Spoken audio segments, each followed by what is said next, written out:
Great job learning these new shapes.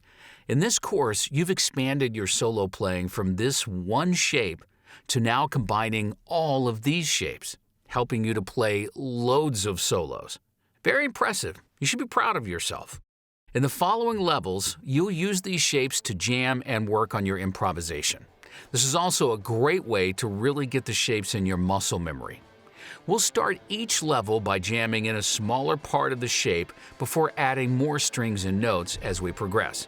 And remember, in these jamming exercises, you'll be listening to the sound from your own guitar. So take your headphones off so that you actually hear both the backing track and your guitar. Listen to each note you play and try to make them ring out with a clear sound. If anything sounds bad, then adjust your grip and try again until it sounds like you want it to. Also, jamming can feel a bit intimidating at the beginning, but no one is judging you, so just go for it. Have fun.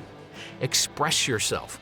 And if you think something you played sounds good, then you should play it again and perhaps slowly build from there. So just go for it. Have fun. Good luck.